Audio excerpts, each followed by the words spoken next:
नमस्कार, मेरा नाम ज्ञानेश्वर है और आप देख रहे हैं खबरों के पीछे। रोज रात 9 बजे एक नई कहानी लेकर हम आपके सामने हाजिर होते हैं।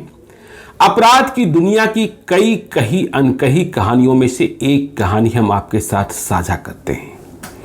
तो आज हम जो कहानी आपको सुनाने जा रहे हैं वह एक ऐसे अपराधी की, गैंगस्टर की, डकैत की कहानी है जिसके बारे में गूगल बाबा भी आपको नहीं बताएंगे। देखिए, हमारे ऐसे कई दर्शक हैं जो ये कहते हैं कि 1990 के पहले की वारदातों के बारे में भी बताइए।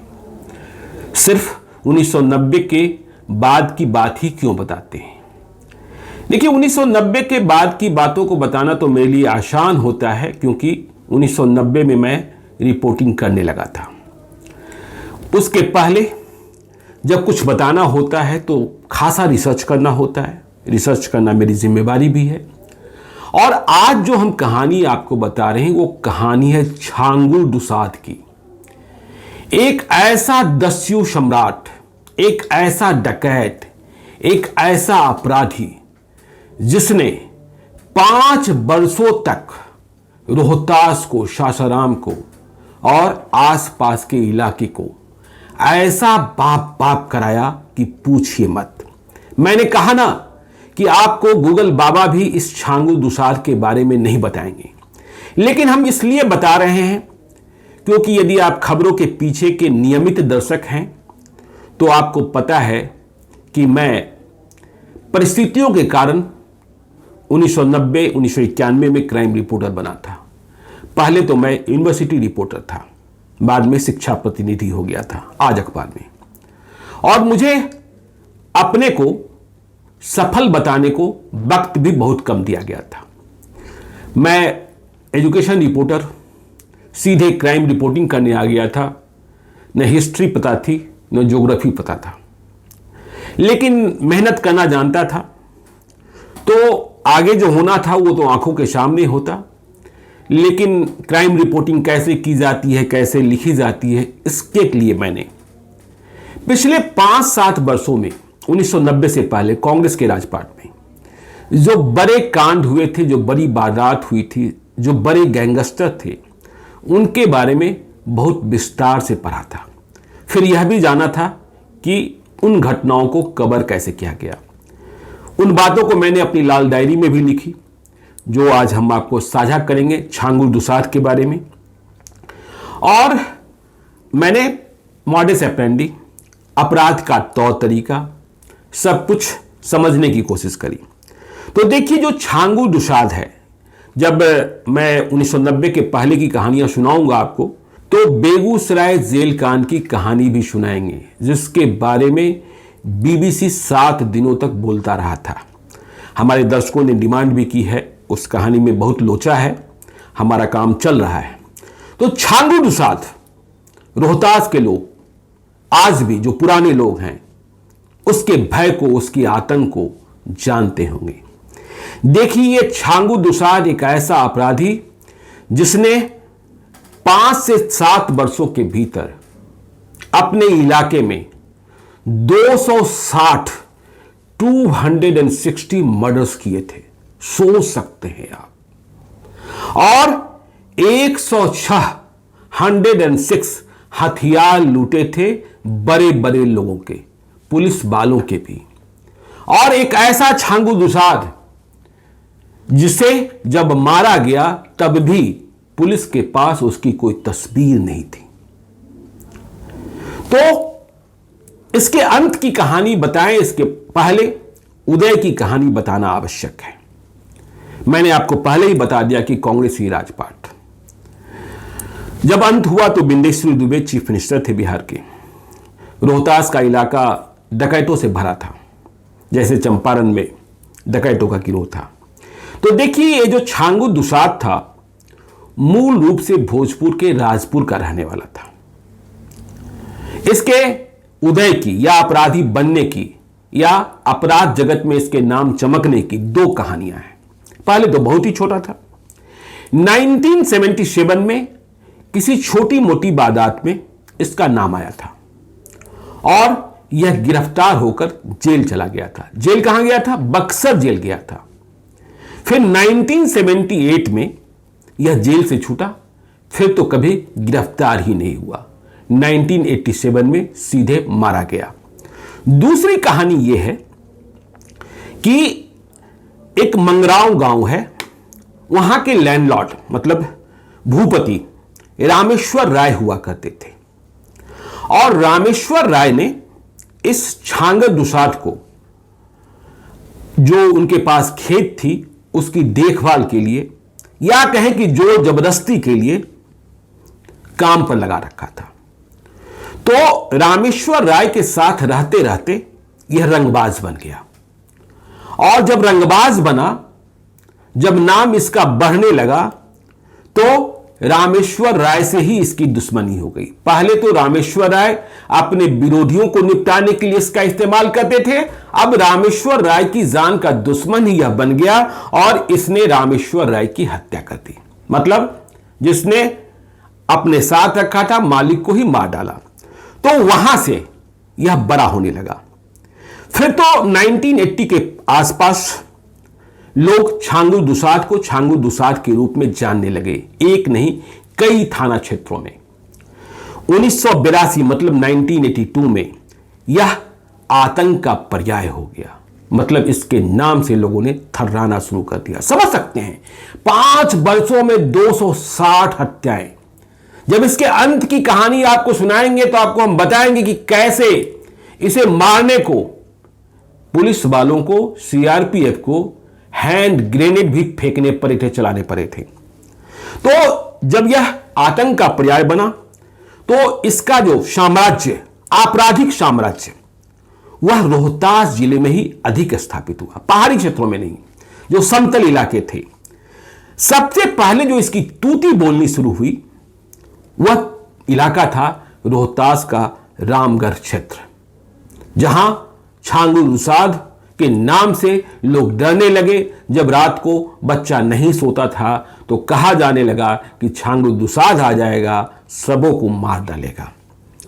इसके बाद तो रामगढ़ की बात छोड़िए, कुदरा, करगहर, कोचस, दिनारा, नोखा, सासाराम, दुर्गावती, मतलब करीब करीब पूरा रोहतास सासाराम में यह आतंक का दूसरा नाम बन गया। अब देखिए, इसने अपने साम्राज्य का विस्तार करने के लिए, अपराध के साम्राज्य का विस्तार करने के लिए, या यूं कहें कि अपने गिरोह का निर्माण करने के लिए कौन कौन सा टैक्टिक्स अपनाया। इसने अपने गिरोह में दलितों की भर्ती शुरू की, खुद भी दलित था, और अपने को यह इस तरीके से डेवलप करने लगा, या यूं कहें कि एस्टैब्लिश करने लगा कि वह दलितों का गॉडफादर है। उसके रहते दलितों को कोई सता नहीं सकता है, कोई परेशान नहीं कर सकता है। परिणाम यह हुआ कि इसका गिरोह बढ़ता गया और इसके साथ दलित जुड़ते गए। अब गिरोह को बनाकर अपने साम्राज्य को स्थापित करने के लिए, अपना नाम ऊंचा करने के लिए इसे अपराध भी करना था। तो इसने निशाना बनाना शुरू किया जाति को देखकर। यदि आप रोहतास, बक्सर, आरा को जानेंगे, रोहतास में विशेषकर जो राजपूत जाति है या फिर ब्राह्मणों की जाति है, उस इलाके में यह जाति दबंग जाति मानी जाती है। लेकिन पहले 2 बड़ी दबंग जातियों को इसने नहीं छुआ। इसने निशाना बनाना शुरू किया भूमियार को और कुर्मी को, ताकि पहले नाम तो हो, फिर दूसरे से भी निपटेंगे। तो भूमियारों के बीच खौफ पैदा करने के लिए 1985 में, 1985 में, जिन्हें याद होगा, कोचस के इलाके में, कोचस दिनारा के इलाके में एक लाल बहादुर राय थे, और भूमियार जाति के लोग उन्हें अपना माई बाप समझते थे, मसीहा समझते थे। तो इस छांगु दुसाध ने लाल बहादुर राय की हत्या ऐसे करी कि पूरी जात ही थर्रा गई। कोचस दिनारा के बीच नेशनल हाईवे पर छांगु दुसाध ने बस से जा रहे लाल बहादुर राय को खींचकर सड़क पर ही मार डाला। मतलब नेशनल हाईवे पर छांगू दुसाद का तांडव हुआ। इसके बाद तो उसने निशाना निशाना निशाना बनाना शुरू किया, मर्डर किया, हथियार लूटा, हथियार जमा करने का आदेश दिया। कहा जाता कि यहां जाकर हथियार जमा कर दो, फिर इसके लोग जाकर हथियार ले आते। तो एक भय व्याप्त हो गया भूमियारों में। अभी राजपूत और ब्राह्मण खुश थे कि उन्हें छेड़ा नहीं गया है। इसके बाद इसने कुर्मियों पर, मतलब कुर्मी जाति को टारगेट किया। तो करगहर थाना में कुर्मियों के सेनापति के रूप में कि भाई ये है तो डरने की कोई बात नहीं है, बड़े ही प्रसिद्ध थे बिरबल चौधरी। कुर्मी के नेता थे, सेनापति थे। तो छांगू दुसाद को लगा कि छोटे मोटे को क्या मारना है, पहले जो सेनापति मानता है खुद को या जिसे सेनापति मानता है समाज, उसे ही मार डालते हैं।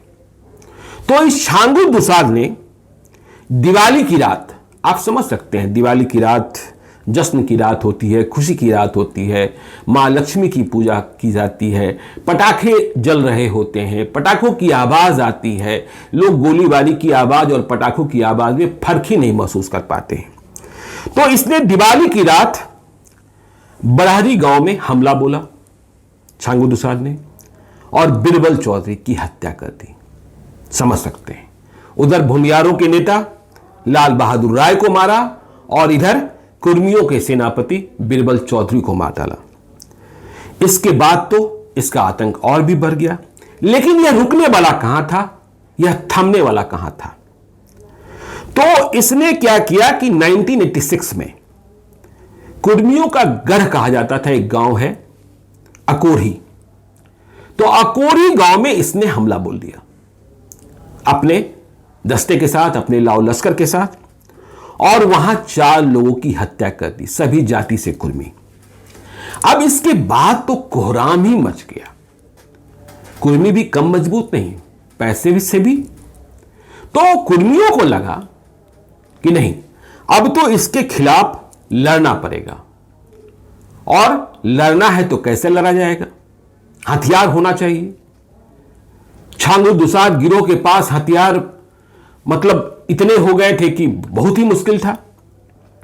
तो कुर्मी जाति के लोगों ने चंदा जमा किया, समाज में चंदा हुआ, घर घर चंदा हुआ, और चंदा के धन से हथियार खरीदा गया, जाति को बचाने को, अपने को बचाने को, परिवार को बचाने को। अब जब चंदा हो गया, हथियार खरीद लिए गए, तो बात यह हुई कि अब हमारा नेता कौन होगा। तो विक्रमा चौधरी थे कुर्मियों के बीच के, दबंग थे, रंगबाज थे। तो विक्रमा चौधरी को कुर्मियों ने अपना नेता मान लिया कि तुम जो हो कप्तान हो, अब तुम्हें ही इस छांगू दुसाद से लड़ना है।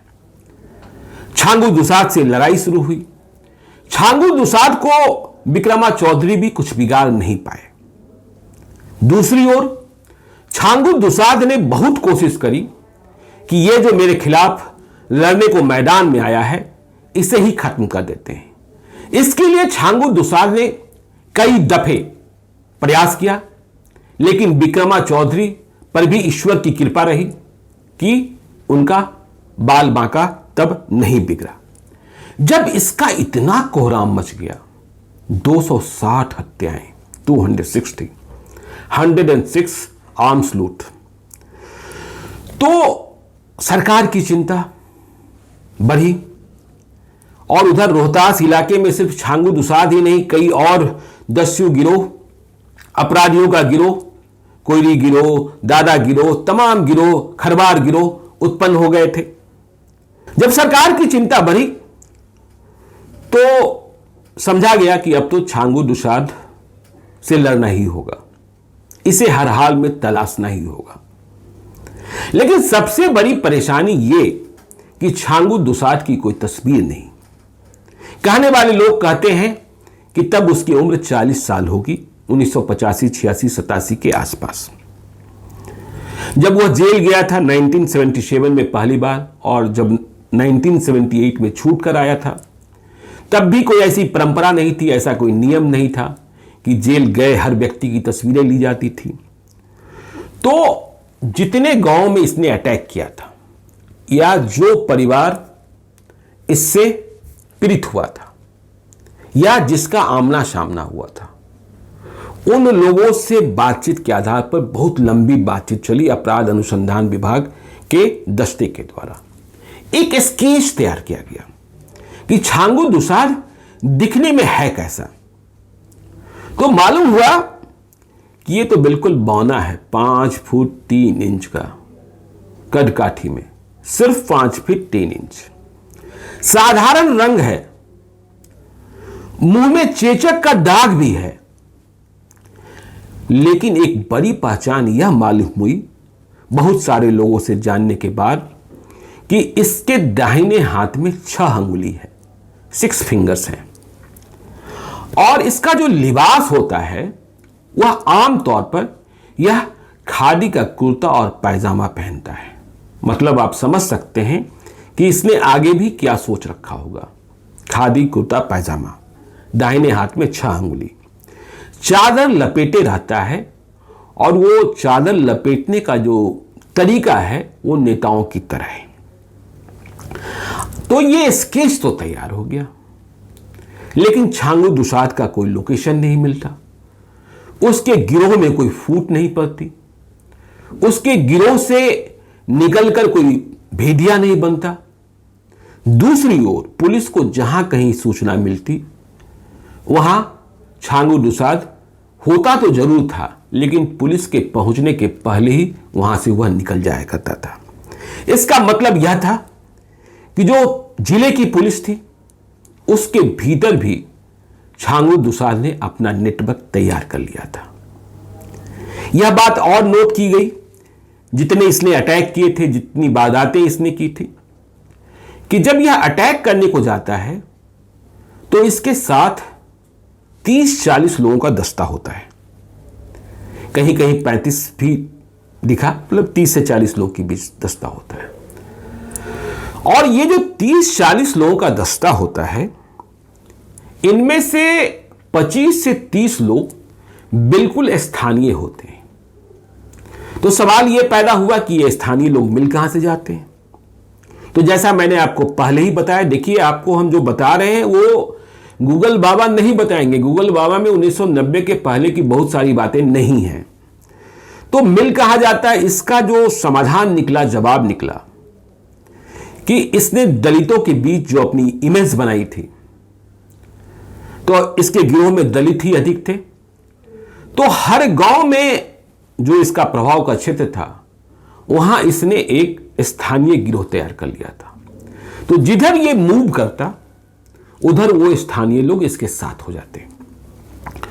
लेकिन अटैक के अलावा जब यह कहीं ठहरता है, जब यह कहीं रुकता है, जब यह किसी ठिकाने पर होता है, तो इसके साथ मुश्किल से 5 से 6 लोग ही होते हैं। तो ये 5 और 6 जो लोग हैं बहुत ही खास लोग हैं इसके, और सभी के सभी दलित पर हैं। गैर दलित पर यह छांगू दुसाद भरोसा नहीं करता था। अब देखिए इसका एक और जो फैशन था, या यूं कहें कि पुलिस की नजरों से बचने का, कि छांगू दुसाद मिनट भर में कपड़े बदल लेता था। जैसा मैंने बताया कि वह खादी का कुर्ता पैजामा पहनता था, नेटा कट चादर लपेटे रहता था। लेकिन जब उसे कोई शक शुबा हो या किसी संदेहास्पद रास्ते से जाना हो, तो वह इस कुर्ते पैजामे को छोड़कर महिलाओं की साड़ी, पेटीकोट और ब्लाउज पहन लेता था और महिलाओं के जत्थे में ही शामिल हो जाता था। इसका परिणाम यह निकलता कि जब पुलिस छांगू दुसाद के पीछे लगी, तो जब कभी कोई ऐसा व्यक्ति पकड़ा गया जिसके हाथ में, दाहिने हाथ में 6 अंगुलियां हैं, देखिए मुंह में चेचक है, यह बात स्केच में दिखी थी, लोगों ने बताया भी था, लेकिन छांगू दुसाद की कोई तस्वीर तो थी नहीं। तो जिसके हाथ में भी 6 अंगुली दिखी और वो संदेहास्पद मालूम हुआ, तब इस तरीके से जो आज का सिस्टम है कि 24 घंटे के भीतर आप कोर्ट में हाजिर कीजिए, फिर 48 घंटा और 72 घंटे का जितना सारा नियम है, ऐसा नियम तो था नहीं और एक बड़ा ऑपरेशन भी चल रहा था। तो जिसके हाथ में 6 अंगुली दिख जाती, कद काठी थोड़ा सा मिलता, पुलिस वाले उसे महीने महीने भर कस्टडी में या जेल में रखते कि कहीं यही तो छांगू दुसाद नहीं है। और छांगू दुसाद को इस बात की जानकारी भी मिल जाती कि उसके नाम पर पुलिस वालों ने किसी और को उठा रखा है। इस बात को कंफर्म भी वह दूसरी वारदात को अंजाम देकर कर देता कि देखो तुमने उठा किसी और को रखा है, हम यह वारदात अंजाम देकर अब भी अपने ठिकाने पर सुरक्षित हैं। महिलाओं की तरह साड़ी, ब्लाउज, पेटीकोट पहन लेने में यह महारत हासिल किए, महिलाओं का दस्ता बनाया हुआ। तो होता यह कि जब कभी कहीं कोई रेड होती तो पुलिस वालों को उस गांव में प्रत्येक महिला को देखना होता, या यूं कहें कि महिलाओं को एक तरफ खड़ा किया जाता। तब इतनी बड़ी संख्या में महिला पुलिस भी नहीं हुआ करती थी और कह सकते हैं कि नहीं के बराबर थी। महिलाएं, गांव की महिलाएं परेशान होती, उन्हें घूंघट ऊपर कर चेहरा दिखाना होता, अंगुलियां दिखानी होती, कहीं और कुछ शक हो गया तो और परेशानी होती। तो ये छांगू दुसाद जो अब तक, जिसने शुरुआत कुर्मियों को और भूमियारों को निशाना बनाकर की, अब उसने समझ लिया कि जब कुर्मी और भूमियार डर गए हैं तो रोहतास पर कब्जा करना है, शाहाबाद पर कब्जा करना है, अपराध का साम्राज्य स्थापित करना है। तो यहां की जो 2 बड़ी दबंग जातियां हैं जो अब तक हमारे अटैक से बची हुई है और खुद को सुरक्षित मान रही है, मेरा विरोध भी नहीं कर रही है, चुपचाप बैठी है, उस पर भी गोलियों की बरसात करनी होगी। तो इसने अगला निशाना बनाया राजपूतों को और ब्राह्मणों को। लेकिन यह निशाना कहां से शुरू हुआ, कहां तक पहुंचा, आगे इसके अंत की कथा कैसे लिखी गई, आपको हम सब कुछ बताएंगे। लेकिन आज नहीं, खबरों के पीछे के कल के एपिसोड में। तो आप देखते रहिए हमारा YouTube चैनल खबरों के पीछे। यदि अब तक आपने हमारे YouTube चैनल खबरों के पीछे को सब्सक्राइब नहीं किया है तो जरूर कर लीजिएगा। और यदि इस वीडियो को आप Facebook पेज के माध्यम से देख रहे हैं तो पेज को लाइक कीजिएगा। एक और अनुरोध कि यदि आप मुझे कोई कहानी बताना चाहते हैं, मुझसे कोई कहानी सुनना चाहते हैं, सीधे तौर पर संपर्क करना चाहते हैं या कोई भूल सुधार चाहते हैं तो आप हमें gyaneshwarlive@gmail.com पर मेल करें। अपना नंबर भी लिखकर भेजिए, हम आपसे संपर्क करेंगे जरूरत होने पर। तो आज के लिए इतना ही, हमें दीजिए इजाजत। बहुत बहुत धन्यवाद। मिलते हैं कल रात 9 बजे।